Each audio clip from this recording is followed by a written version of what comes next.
যে আগের ভিডিওতে যে বলেছিলাম 8টার সময় দুধ আসবে, ওই ভিডিওটা তো বলা হয়নি যে দুধটা হচ্ছে কি করা হবে। দুধটা দই বসানোর জন্যে তো অলরেডি আমাদের 15 লিটার দুধ নেওয়া হয়েছে, চলে এসছে। তার বলেছে ডিপ ফ্রিজে রাখবে, কালকে সকাল থেকেই দই বসানোর কাজ শুরু হবে। দেখো পুরোটা তো কি বলবো আর ভর্তি হয়ে গেছে, নিচেও রাখা হয়েছে। আর ফ্রিজটা পুরো সম্পূর্ণই ভর্তি হয়ে গেছে, সবজি টবজি সমস্ত কিছু নিয়ে পুরো ভর্তি করে দেওয়া হয়েছে।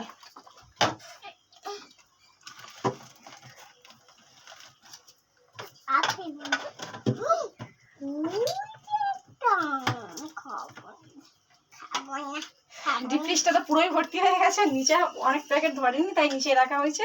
আর পুরো ফ্রিজটাই ভর্তি করে গেছে, প্রচন্ড হারে গরম পড়েছে। আর কি বলবো, আর এটা হচ্ছে বরফটা এখানটা রেখে দিলে বলেছে ডিপ ফ্রিজে হচ্ছে গিয়ে দুধগুলো রেখে দিতে।